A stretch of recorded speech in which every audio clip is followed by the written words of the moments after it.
Hello and welcome. This is Cheryl. Thank you so much for joining me today.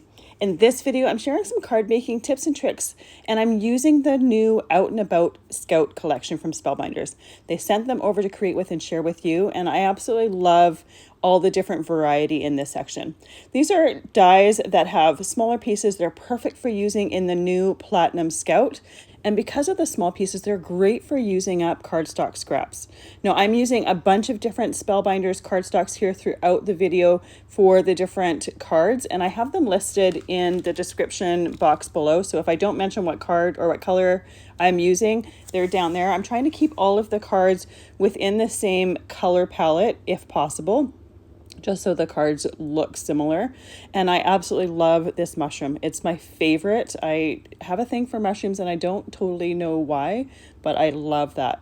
This here, Dancing in the Rain set, I used it in my previous video, so I'm not going to use that one in this video, but I'm making these cards in that video. So the die set creates a figure that has swinging legs, and then I changed the mechanism over and created a spinning umbrella. Now, I didn't want to include those in this video because I wanted this video to be not too long. So one of my very first tips is when you're creating a bunch of cards, die cut a bunch of stuff ahead of time and organize them. I love these medium craft stacks for organizing. They stack so well together, and you can even stack them together without the lids and they stay together in the stack. I also love using a pair of reverse tweezers because they can hold onto the die cut where you're adding glue, but when you go to change it from one hand to the other, you don't have to worry about that tweezer letting go of the die cut. It holds it nice and firmly, and it also makes it easy, especially for really tiny die cuts, to place them down. I'm also using a jewel picker to pick up the tiniest die cuts and a die pick sometimes to place them. For my first card, I'm using the Flowering Tree die set, and I grabbed the Tunnel Clouds die set. This is a recent die from the Tunnelscapes collection from Spellbinders, and I'm just doing some light ink blending on the back. I wanted a little bit of a cloudy sky behind this flowering tree, and rather than using the tunnel clouds on a card, which I did in a previous video, I wanted to use it as a stencil. Now I'm having to use some yellow tape to make that edge a little bit longer while I'm ink blending. But if you used a little bit larger piece of cardstock, you could not need to do that. You could just hold it in place while you're doing your ink blending, and it would make it just a little bit easy. But this is a great way to use that Tunnel Clouds die set in a little bit of a different way. You could also use just the edge of that Tunnel Clouds on the edge of a piece of scrap cardstock and have a few different stencils. And I leave those with that Tunnel Clouds die set because then I know if I'm ever going to use it, that's where I've got them stored. And while that yellow tape might have made it a little bit annoying to move that stencil around, you could see how easily it was to create just a pale cloud sky for my flowering tree here. Now, I didn't want anything bright or anything to take away from my tree die cut, so I wanted it very pale and very subtle. Now, because I have all of my die cuts in that craft stacks, it was very easy to move it from place to place to make it a little bit more convenient for creating. Now here I'm using the jewel picker to pick up these smaller flowers. I have gotten some glue on the end of my jewel picker, so I need to clean it off a little bit. So every once in a while it doesn't want to grab something, mainly because there's a part of it that is not sticky anymore because I ended up putting some glue on it. But you can see generally how easy it is to pick up a die cut and place it onto a little dot of glue. And another tip, I like using liquid glue for this, and this is not a secret to anyone that's watched several of my videos. I use liquid glue most of the time because it's nice and easy to put the exact amount of glue that you want in an area and then just pick up the die cut and place it where you want it to go. By having the glue in a small bottle with a fine tip to it, it makes it really easy to be precise with that glue, and I can also use as much or as little as I want. The glue is perfect for giving you a little bit of shimmy room, and when you're using die cuts like this, sometimes you want to poke something or tuck something underneath something. Sometimes I change my mind and I thought I was going to put it on top and I end up wanting to put it below, so it gives you a little bit of work room and a little bit of wiggle room. So a good liquid glue is highly recommended. I'm using Barely Arts glue. I absolutely love it. It's nice and thin, so it comes out of the glue bottle really easily, but it starts to grab that cardstock, I want to say within about like 10 seconds. You can still lift or lift an edge up to tuck something in, but it grabs it enough so that it's not going to move around while you're creating. For the sentiments, for the cards that I'm adding sentiments to, I'm using the Typewriter sentiment stamp set. It's part of the Tunnelscapes collection, and it's got some great unique sentiments to it. The sentiment I'm using here is Happiness Blooms, and I thought it worked perfectly with the flowering tree. I'm stamping it with some saltwater taffy distress ink. Distress ink is a dye-based ink, so it makes it very easy to clean up. I only need to have a damp cloth, and I can wipe that ink off of the stamp and put it away and know that it's clean for the next time. And that's another tip, is using inks that clean really, really easily, so you're not spending a lot of time cleaning your stamps. Another one is my cardstock was 4 1/4 by 5.5 inches. I kept it that size while I was creating, even though I knew I was going to cut it down, just at the off chance that I got something a little bit crooked. It gave me a little bit of wiggle room so that I could use that trimmer to straighten things out, so that it was perfect for the front of my cards. I am making A2 cards, 4 1/4 by 5.5 inch cards here. So that Dahlia cardstock that I put in behind it is 4 inches by 5 1/4 inches, and I cut my image piece down to 3 3/4 inches by 5 inches. And all of my cards today have those same measurements, which makes it really, really easy when you're creating. Now, another tip is this particular die set has really teeny tiny circles for the centers of those flowers. I will often omit those types of things because they're fiddly and a pain to place, as well as to die cut and keep track of. So I'll often use stickles in the centers of flowers. Not only does it fill in that center as the die cut was intended, but it adds a bit of sparkle and a bit of extra texture, which I absolutely love. And when you're only using dots of the stickles, there's very little drying time, maybe 10-15 minutes. For my next card, I wanted to use the Luna the Seahorse, which this island girl absolutely loves anything beachy, oceany, and the seahorse is absolutely adorable. Once again, I wanted a very simple background to it. I didn't want to take any focus away from the seahorse, but I did want something behind it. So I just took my brush with whatever ink was left on it and just rubbed it against the outside. Another thing you could do is just take the side of the ink pad and just lightly rub it on there. Again, it's very, very subtle. It's not anything that's going to take away from your die cuts, but it just gives a little bit of colored background there. And you could do this in different colors of blue if you wanted to add a little bit more detail to it. I just wanted a little bit of a surface for that seahorse to be against. Now you'll see here one of the reasons why I like to use that liquid glue. I thought that the pink part for the cheek went inside the hole for that pink part there, and then after that seahorse was down and I tried to put it in there, realized it was bigger and realized it was supposed to go behind it. So it was really easy to lift up that seahorse, insert that little pink part right behind where it was supposed to go, and put it right back down, and no one would ever know. So liquid glue gives you a little bit of forgiveness, a little bit of work time, and if you happen to make mistakes like this, you're never going to have to rip things up made with double-sided tape, because you have that wiggle room and that work room. This is one of the cards where I use my reverse tweezers a whole lot, and you can see how easy they are to work with. They're very easy to pick up the die cuts, flip it into my other hand, put some glue on it, and then put it back into my original hand in order to place them. If I was trying to do this with my fingers lifting up these tiny die cuts, I'd be doing a lot more fumbling with them, and it would take a lot longer to put the cards together. So some great tools to have on hand are essential, and they make it a lot easier to create with, and to create with ease. Now the cards that I'm creating today are A2, which is 4 1/4 by 5.5 inches, but these die sets, just the sizes of them, I think would be really, really cute for some 4 1/4 by 4 1/4 square cards. I think they would look adorable as a little gift set. You could also use them and create multiples of whichever ones you want and create gift card sets with them.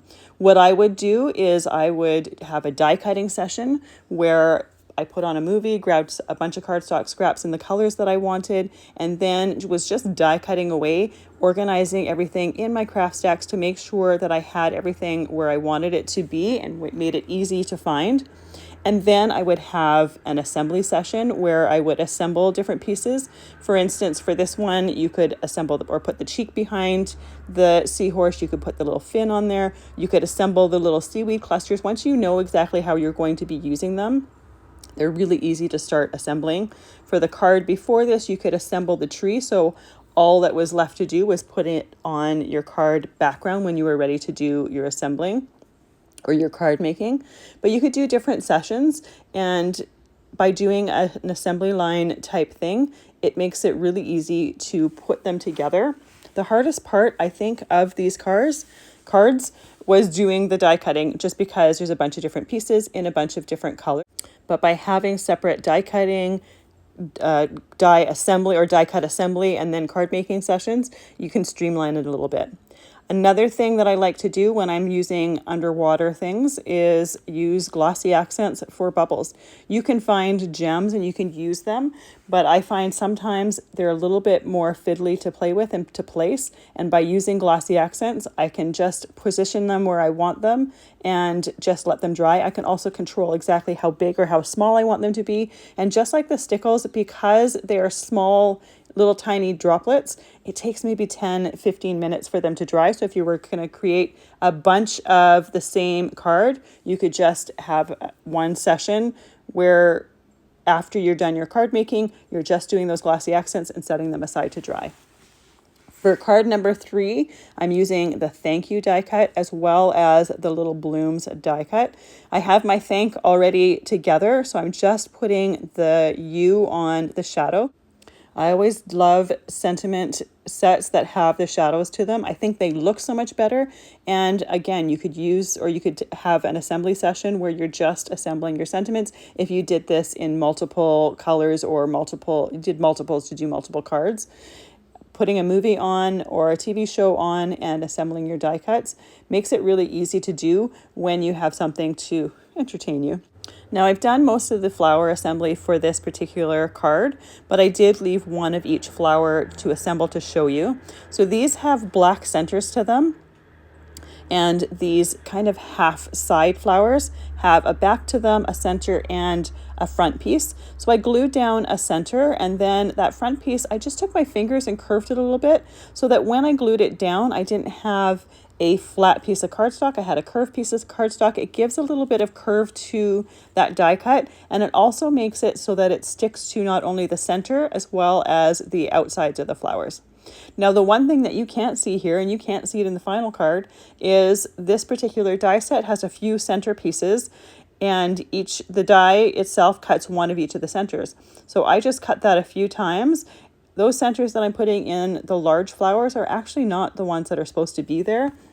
It's supposed to be kind of an outer ruffle on the big pink flower that I have that I'm going to put in the center of my bottom left arrangement. But I didn't really want to have that outline piece on there. So using and substituting different die cuts, most of the time, no one is ever going to know. So you don't have to have the exact die cut in there. I'm going to do something to the centers of the flowers anyways that is going to cover up a lot of the details from those die cuts. And it's the same thing that I did with the flowering tree, is I'm putting some stickles in the centers. You could also use glitter cardstock, but once again, it means playing around with teeny tiny itty bitty pieces. I prefer the look of the Stickles, and I can control how much or how little I'm putting on there. I can also control if I'm putting an even layer over the whole thing or I'm just putting some dots of Stickles.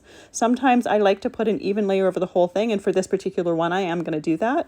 But sometimes I like to just put some dots of Stickles all around because, again, I can control how much I put on there, and it gives that center a little bit of texture, and for some flowers, that texture just enhances that flower. So while I was talking there, I did another one of my tips on screen, and that is I like to put a large acrylic block, and this is not going to be news to anyone that's watched some of my videos because I do this all the time. So it's nothing new that I do. It's something that I do regularly, but I find that it's helpful. Is I use a large acrylic block to hold down my layers when I'm gluing down the layers. It frees up my hand to work on the next area or the next thing or to assemble the next die cut, but it keeps everything nice and flat. The other thing I like to do while that acrylic block is on there, especially if I'm doing floral die cuts like this or something that I have to position things, is I like to test that positioning on top of that acrylic block so that I can see my background and see exactly how it's going to look on my background. For this particular example, my background was white, so I didn't really need to see how it was going to look, but I wanted to see how the arrangement that I had in my head was going to look on that background to see if I wanted to change things up. And to be honest, I did. When I first was doing the die cutting for this particular card, I was thinking of having the florals come out from behind some of the areas of the thank you sentiments. And then when I started assembling my card, I changed my mind and I'm like, I'm just going to put them in the bottom left corner. But while I was putting those florals on the top, I realized I had more florals than I needed for that bottom left corner. So then I added that floral bit on the top right, and it gives you that freedom to do that, to arrange your pieces, see how you like them, move them, and know exactly how it's going to look before you start gluing anything onto your back. So then when you are gluing things onto your background, you can be a bit more confident doing that because you know exactly how it's going to turn out. For my fourth card, I'm using the Sprinkle and Grow die set as well as the Happy Birthday Wishes die set. Again, another sentiment set. I've got them all assembled. The sentiments are very easy to assemble. It's very easy to see and know exactly where the smaller letters are going to go on top of the shadow. So I did that one off screen. So here I'm assembling the watering can from the Sprinkle and Grow die set. Now for this one, I used two different gold cardstocks. I used the Spellbinders Mirror Gold as well as the Spellbinders Brushed Gold. So they have two different finishes to it, but by adding some metallic cardstocks to your cards, you step up your design a little bit because it gives, again, a different texture with the shine of the metallics, and it just levels it up a little bit, in my opinion. So this one, I knew exactly how I was going to put it, or lay it all out. So I started assembling the background of my card ahead of time. I didn't need to worry about putting my die cuts on there and then cutting afterwards. I was fairly confident I could get the sentiment as well as that watering can nice and level, so I didn't need to straighten anything out by die cutting. The other thing is, because I wanted to cut basically a ½ inch off of the side and the top, I wanted to make sure that I had my spacing correct, especially with that large sentiment on the bottom. I wanted to make sure that I didn't accidentally have my watering can a little bit too high and wasn't able to trim it afterwards. So it really depends on what I'm creating as to whether I trim it down afterwards or I trim it down before. If it has anything to do with stamping, or if my pieces are a little bit smaller, then I will wait until afterwards to trim it down, because the odd time when you're stamping, you get something a little bit crooked. But when it comes to things that are a little bit larger, that are going to fill up the space a little bit more, like these die cuts, I will trim it down ahead of time so that I know that I've got my spacing correct. Another thing that I like to do is I always love to work with floral die cuts, and I do it often on my channel, so you'll probably have seen them before. When you have a floral die cut, just because they die cut a certain way doesn't mean you need to use that whole thing. I regularly will rip off the ends or the stems, make the stems shorter. Sometimes I'll cut them, sometimes I'll rip them, and then tuck them in. It gives you less that you need to tuck in, because really anything behind the edge of that watering can is hidden anyways. No one will ever know. But when you're working with things, sometimes you need to customize your die cuts to work with the look that you're going for. And by trimming them down or ripping them down, that makes it nice and easy to do. So you can see here that I have my acrylic block holding my watering can in about the area that I want it to go. It does shift a tiny little bit while I'm working, but I've got the top of that watering can freed up so that I can poke in my little die cuts here. And you'll see that as I'm working, there's less area to poke it in, so it does get a little tiny bit more difficult. I find that this is easier with this watering can on the back of my card, and I did put some glue on this watering can so that the bottom will start to stick as I'm placing the die cuts in the top. If it's easier for you, you can assemble this watering can and the florals in it ahead of time, and then you only need to put this whole piece onto the background of your card. But I find it easier to work on it while it's on my card. just a personal preference thing. Neither one is right or wrong. It's just whatever works best for you. But you'll see I'm regularly cutting my florals down and not having to worry about the stems. I just need to make sure there's just a tiny little bit that's inside that top of that watering can, and we're good. Now, while I was working on it, some of the areas that weren't pressed down kind of lifted up and the glue dried on there. Having glue in a fine tip bottle makes it really easy to go back in, poke that tip in, and just put in a little bit of glue for the areas that I want to stick down a little bit more. And this one here, I finished off with some platinum stickles in the center of those flowers. I will often use an iridescent clear stickles, but you can change it up to different colors to match your color scheme. And this one, because I have the gold watering can as well as the gold in the happy birthday, I thought the gold in the center of the flowers paired off nicely with it. For this last one here, I'm using the Mushroom Mansion die set as well as the Garden Buddies die set. And for this one, I haven't assembled anything. The other ones I did some assembly off screen because some of those you could just intuitively know exactly where everything goes. This one, I thought I would do the assembly on screen. To show you how quickly it is to assemble everything once you have all of your cardstock pieces die cut and ready to go. So for the first thing, I wanted some gray, or this is grayish, a mixture of beige and gray in my windows. So I just took a scrap of cardstock, laid it behind those pieces, and then just took a pair of scissors and trimmed it down so that I knew that all of those windows were going to be covered at once. It makes it much easier. I could have taken that die cut and die cut those windows and then assembled this on top of my card base or the piece that I wanted on top of the mat on the card base, but I found it's easier for some larger pieces like this to assemble them off of the card and then just place the entire piece on the card. It's much easier to see exactly where everything is going to go and to place things properly. So after placing that piece of cardstock behind that window, and you can see how quickly that worked and how easy it was just to trim that piece of cardstock to fit it, I started assembling the die cuts on the top. Now I put the little mushroom top on first, which was a mistake, and I quickly realized that the underside, or that grayish piece that I had die cut, goes down first in order to make that mushroom top fit better. But by using liquid glue, it made it really easy to do that. Assembled the rest, but I didn't put my window frames on because I want to put some glossy accents on those windows to make them glossy. Another option would be to use some acetate to put in there to make them glossy. That would work as well. I just always have glossy accents that are really easy to grab and have on hand. And once again, much easier to put that in there and then go do things about the house and let that dry than waiting for glue to dry on acetate. Because acetate is non-porous, it often takes longer for that glue to dry. And I find that I get a little bit impatient, start to move on with my project, and the acetate shifts. I get some glue on there. So for this particular one, on this particular day, I found that putting some glossy accents in the windows and then doing something else for a little bit was the easiest way to go. And sometimes it just depends on the project I'm working on as to which one I will choose. Sometimes I'll choose the acetate and sometimes I'll choose the glossy accents, depending on the look that I'm wanting as well. But it's nice to have both those options to choose exactly which ones I want to do.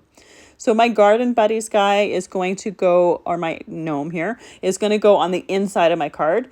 You could put them on the outside of the card too, but I didn't want it to get too cluttered. And I thought it would be a fun surprise for the inside of the card. I wanted to keep these cards fairly clean and simple. So you notice I'm not doing a ton, or I'm not doing ink blending on this. I'm just have my die cuts die cut at a cardstock, and I'm assembling them that way. You could easily add ink blending if you wanted to. I wanted to streamline things a little bit for this particular project. I also had thrown my back out the day before I was assembling this, so I didn't want to add any extra steps that needed me on my feet longer than I was comfortable.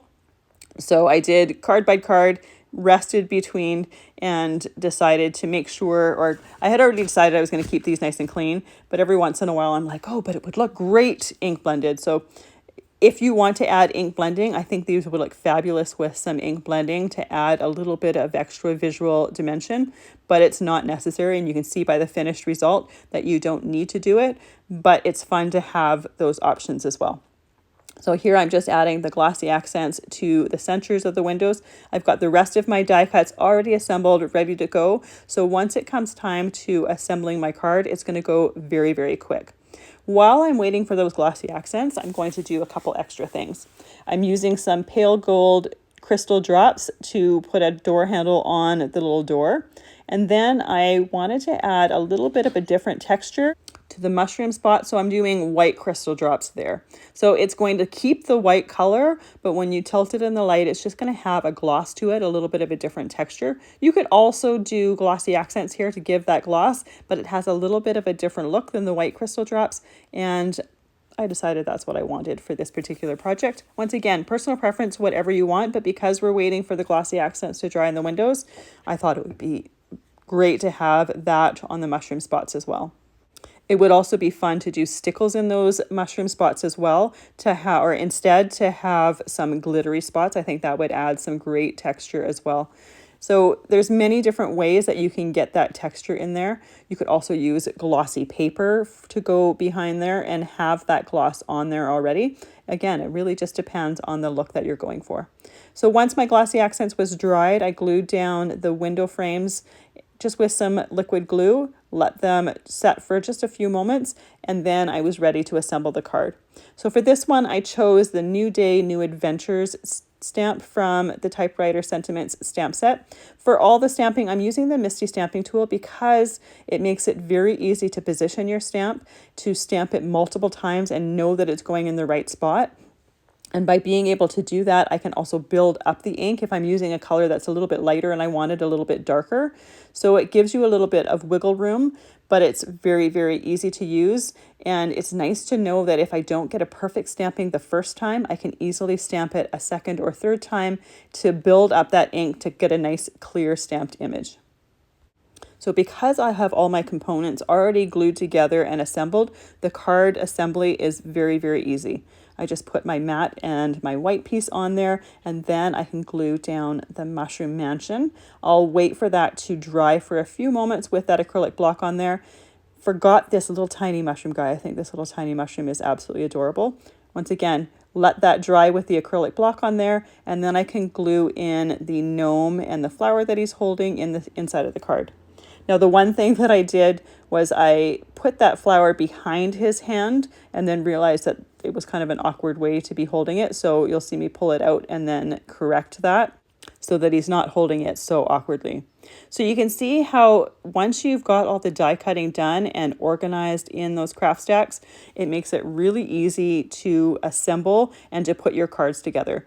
And these ones, like I said before, are very, very simple design. They're not anything complicated, but I love the clean and simple look. And by doing my die cutting in one session, assembling some of the die cuts in a next session, and then doing my card assembly, it makes it very easy to get all the cards done in a reasonable amount of time and enjoy the whole process.